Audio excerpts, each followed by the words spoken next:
اگر کسی high court میں ججز کی مروجہ تعداد مکمل ہو جائے تو پھر آرٹیکل 200 کے تحت مستقل نہیں بلکہ عارضی جج لگائے جا سکتے ہیں۔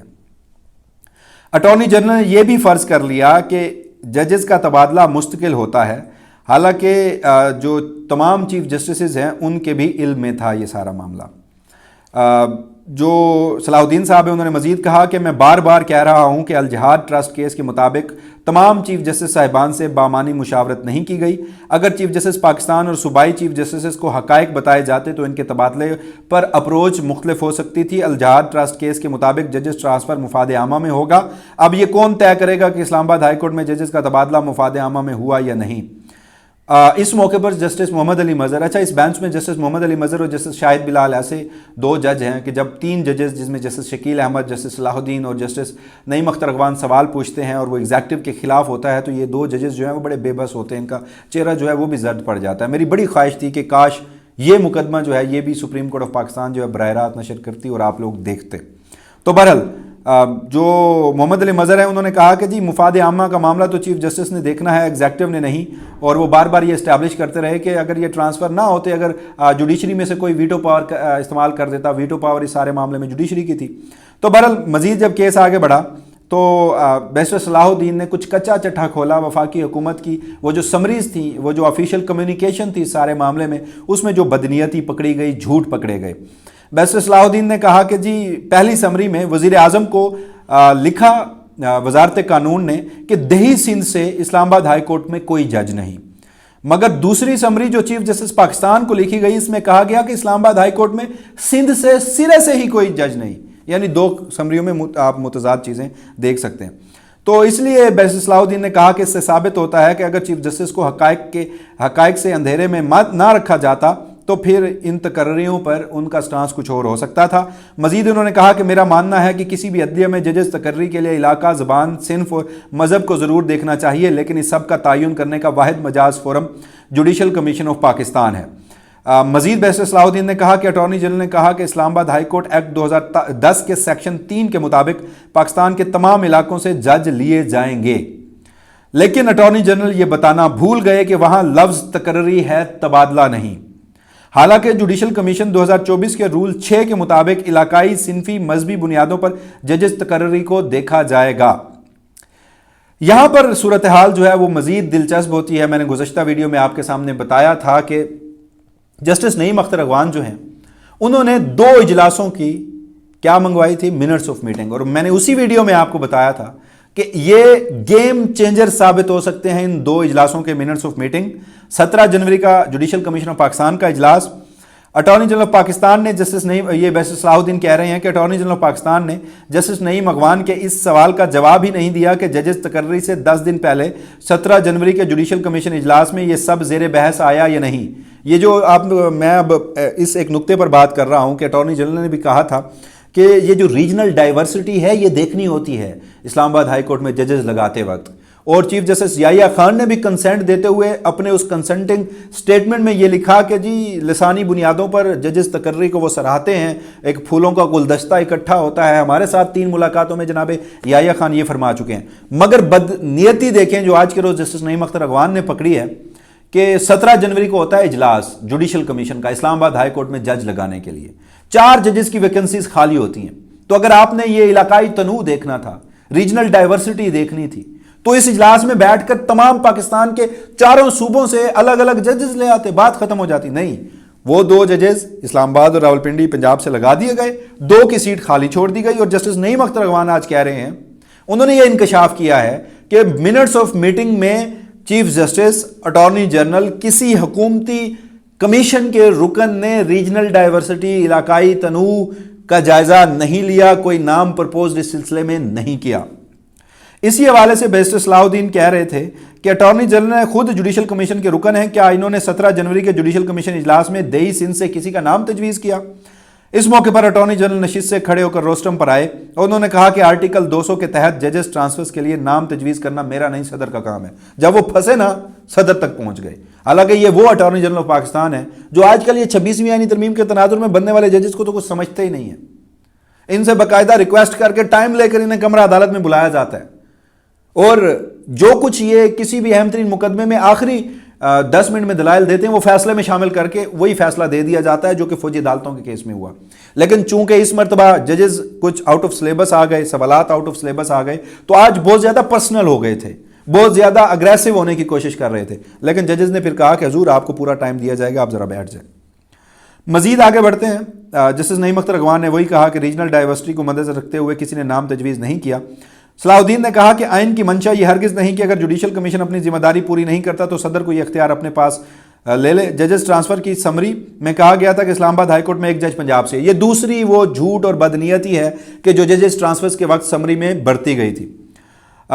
جو بیسس صلاح الدین نے کہا کہ ججز ٹرانسفر کی سمری میں انہوں نے بتایا کہ پنجاب سے ایک جج ہے، حالانکہ اس وقت اسلام آباد ہائی کورٹ میں پنجاب میں سے 3 ججز تھے، جن میں 2 ججز تو یہ درخواست گزار ہیں. پھر انہوں نے کہا کہ اگر سمری میں درست بتایا جاتا کہ 3 ججز پنجاب سے ہیں تو ممکن ہے کہ چیف جسٹس بامانی مشاورت اور اس معاملے میں کوئی اور اپروچ رکھتے. اٹارنی جنرل، یہ بیسٹ صلاح الدین ہے، انہوں نے مزید کہا کہ اٹارنی جنرل نے ججز سوالات پر کامن سینس اپروچ کے تحت جواب دیے. کامن سینس اپروچ آئینی ضرورت ہرگز نہیں ہو سکتی. ججز ٹرانسفرز کے لیے آئین کے آرٹیکل 200 کے مطابق صدر جو ہے وہ سمری کے لیے ایڈوائز کرے گا. یہ ایک اور نقطہ تھا بدنیتی کا جو جسٹس نعیم اختر اغوان نے اس کیس میں پکڑا آج کے روز سماعت میں. انہوں نے کہا کہ طریقہ کار یہ ہے کہ جب آئین کے آرٹیکل 200 کے تحت ججز کے لیے یہ ٹرانسفرز کے لیے سمری انیشیٹ ہوتی ہے تو اس کی ایڈوائس پریزیڈنٹ کرتا ہے. لیکن اس معاملے میں کیا ہوا کہ اعظم نذیر تارڑ کے انڈر جو ایک محکمہ ہے لا، منسٹری آف لا ہے، ان کے جو ایک سیکٹری ہیں 22ویں گریڈ کے سرکاری ملازم، انہوں نے وزیر اعظم کو سمری لکھی اور کہا کہ آپ صدر کو کہیں کہ وہ ججز ٹرانسفرز کے سلسلے میں ہمیں ایڈوائز کریں. یعنی صدر نے خود نہیں کیا، نیچے سے پروسیس انیشیٹ ہوا اور وہ اعظم نذیر تارڑ کے دفتر سے ہوا. پھر جسٹس نعیم اختر اغوان کہہ رہے ہیں کہ حالانکہ جو سمری ہمارے سامنے ہے اس میں وزارت قانون وزیر اعظم کو کہہ رہی ہے کہ وزیر اعظم صدر کو کہیں کہ وہ وزارت قانون کو ایڈوائز کرے. اس موقع پر بیسس صلاح الدین نے کہا کہ اٹارنی جنرل نے کہا کہ جب ایک جج ہائی کورٹ سے دوسری ہائی کورٹ میں آئے گا تو نیا حلف نہیں لے گا. اسلام آباد ہائی کورٹ ایک ایکٹ کے تحت وجود میں آئی ہے جو باقی ہائی کورٹ سے الگ ہے. بیسٹر صلاح الدین نے مزید کہا کہ اسلام آباد ہائی کورٹ کا علاقائی ادارہ اختیار ہے، یہاں ججز کی تقرری کا الگ فورم ہے. اس کیس لا کے مطابق ججز کو ٹرانسفر ہونے کے بعد نیا حلف لینا پڑے گا. اٹارنی جنرل کا بیان آئین کے آرٹیکل 194 کی صریحاً خلاف ورزی ہے. آئین کے آرٹیکل 194 کے مطابق ججز کے آفس میں داخل ہونے سے پہلے حلف لینا ہوتا ہے، چاہے ایک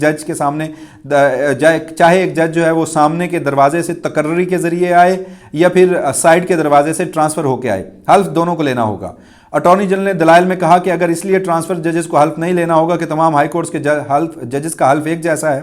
اگر یہ بات درست تسلیم کر لی جائے تو ہائی کورٹ کے جج کا حلف اور سپریم کورٹ کے جج کا حلف بھی ایک جیسا ہے، تو کیا سپریم کورٹ تقرری پر جج حلف نہیں لے گا؟ پھر وہی جج سپریم کورٹ کا جب چیف جسٹس بنے گا تو بھی حلف ایک جیسا ہے، تو کیا وہ تقرری جو حلف ہے وہ نہیں لے گا؟ پھر انہوں نے کہا کہ اٹارنی جنرل یہ بتانا بھول گئے کہ جج کے حلف کی شروعات بالکل مختلف ہوتی ہے. پاکستان میں ججز سینیارٹی کے جتنے بھی اصول ہیں وہ عدالتی فیصلوں سے لیے گئے ہیں. اس حوالے سے 3 عدالتی نظائر موجود ہیں جن میں کوئی کیس لا نہیں. ان عدالتی نظائر میں ماضی کی پریکٹس، سول سروس سے روزمرہ رہنمائی اور شفافیت پر زور دیا گیا ہے. بہرحال یہ آج کے روز سماعت ہوئی ہے. سماعت جو ہے وہ اب 16 جون تک کے لیے ملتوی ہو چکی ہے. جیسے میں نے آپ کو بتایا کہ ججز ٹرانسفرز پر تو پہلے تمام ججز جو ہیں وہ مطمئن نظر آ رہے تھے. سینیارٹی کے معاملے پر 3 ججز کو کچھ نہ کچھ آبزرویشنز تھیں اور جسٹس ڈوگر کو اور موجودہ رجیم کو مشکل صورتحال کا سامنا تھا. وہیں آج کے روز ہونے والے ڈیولپمنٹ میں بیرسٹر صلاح الدین نے جو دلائل دیے وہ ٹرانسفرز بھی اب خطرے میں پڑ چکے ہیں. جسٹس محمد علی مظہر کے علاوہ کوئی جج نہیں بولا، باقی جج بیٹھ کر سنتے رہے ہیں، بلکہ ان کے موقف کو، بیرسٹر صلاح الدین کے موقف کو کسی نہ کسی طریقے سے ایڈریس بھی کرتے رہے ہیں اور اس کو تسلیم بھی کرتے رہے ہیں. لیکن دوسری طرف ایک ڈر یہ بھی ہوتا ہے کہ جب آج کیس کی سماعت، چونکہ اب آئینی بینچ جو ہے وہ اگلے ہفتے سے میسر نہیں ہوگا، عید کی تعطیلات بھی آنی ہیں، تو یہ تمام ججز جو ہیں یہ اپنی متعلقہ رجسٹریز میں آج سے چلے جائیں گے. تو جب کیس کی سماعت 16 جون تک ملتوی ہوئی ہے اور اس روز بھی بیرسٹر صلاح الدین اپنے دلائل دیں گے، اس کے بعد اٹارنی جنرل دوبارہ آئیں گے، فیصل صدیقی صاحب وکیل وہ بھی آئیں گے، عمران خان کے وکیل جو ہیں وہ بھی کیس میں سماعت کے لیے آئیں گے ریبرٹل دینے کے لیے. تو ایک رات بھی جب کسی مقدمے میں پڑ جاتی ہے نا تو جو کنسرنڈ کوارٹرز ہیں وہ پہنچ جاتے ہیں، مینیج کرنے کی صورتحال کوشش کرتے ہیں. یہاں اب 16 جون تک کیس کی سماعت جو ہے ملتوی ہوئی ہے. اور میں آپ کو ایک چیز بڑے وثوق سے کہہ دوں کہ آج کے روز اٹارنی جنرل آف پاکستان جن کے لاڈلے ہیں، جن کے چہیتے ہیں، وہ پہنچے ہوں گے یا پہنچیں گے اور وہ ان 3 ججز کے بارے میں ایک ایک چیز ڈیٹیل سے بتائیں گے. اور کہیں گے کہ حضور مجھ سے یہ سخت سوالات پوچھے جا رہے ہیں، یہ جو آپ کا اسٹریٹجک منصوبہ ہے اسلام آباد ہائی کورٹ کو فتح کرنے کا، یہ مجھے اب کھٹائی میں پڑ رہا ہے، کیس کی سماعت 16 تک ملتوی ہو گئی ہے، لہٰذا کچھ کیجئے۔ تو پھر کنسرن کوارٹرز جو ہیں وہ تو ویسے ہی اس معاملے میں بڑے تیار ہیں، تو وہ کچھ نہ کچھ کریں۔ ہیونگ سیڈ دیٹ، یہ تمام صورتحال ہو سکتی ہے، لیکن جس طرح سے یہ 3 ججز جس حد تک آگے بڑھ چکے ہیں، انہوں نے اپروچ لی ہے، تو مجھے اس میں پیچھے ہٹتا معاملہ نظر نہیں آ رہا، لیکن وہیں پہ ہی ایگزیکٹو کے پاس ابھی مزید کئی راستے ہیں، جیسا کہ 27ویں آئینی ترمیم کی سنوائی، اور اس میں اسلام آباد ہائی کورٹ کے ان ججز کا وداؤٹ کنسنٹ تبادلہ کہیں اور کر لیا جائے، یہاں اپنی مرضی کے ججز آ جائیں اور بات ختم ہو جائے۔ اگر یہ بھی نہ ہوا تو پھر ایک اور راستہ ہے، وہ راستہ یہ ہے کہ ٹرانسفرز کو کسی نہ کسی طریقے سے سیکیور کرایا جائے گا، سینیورٹی کو سیکیور نہ بھی کروایا جائے، نہ بھی ہو تو چیف جسٹس یحییٰ آفریدی سے ہماری ملاقات ہوئی تھی، اور جو آخری ملاقات ہوئی تھی اس میں ایک سوال ہوا تھا، بلکہ تینوں ملاقاتوں میں یہ سوال ہوا تھا کہ کیا جسٹس میاں گل حسن اورنگزیب جو کہ ابھی عارضی جج ہیں سپریم کورٹ کے، وہ چیف جسٹس کی دوڑ میں ہیں؟ انہوں نے کہا وائی ناٹ، وہ بہت زیادہ چیف جسٹس کی دوڑ میں ہیں۔ تو جسٹس گل حسن اورنگزیب، اگر ڈوگر صاحب کے خلاف فیصلہ آتا ہے تو گل حسن اورنگزیب کو بنا دیا جائے گا چیف جسٹس اسلام آباد ہائی کورٹ، اور جسٹس ڈوگر کے تبادلے کو سیکیور کر کے ان کے انڈر بنا دیا جائے گا آئینی بینچ۔ تو یہ صورتحال اگلی یعنی پلان بی کے طور پر ہو سکتی ہے، لیکن موجودہ وقت میں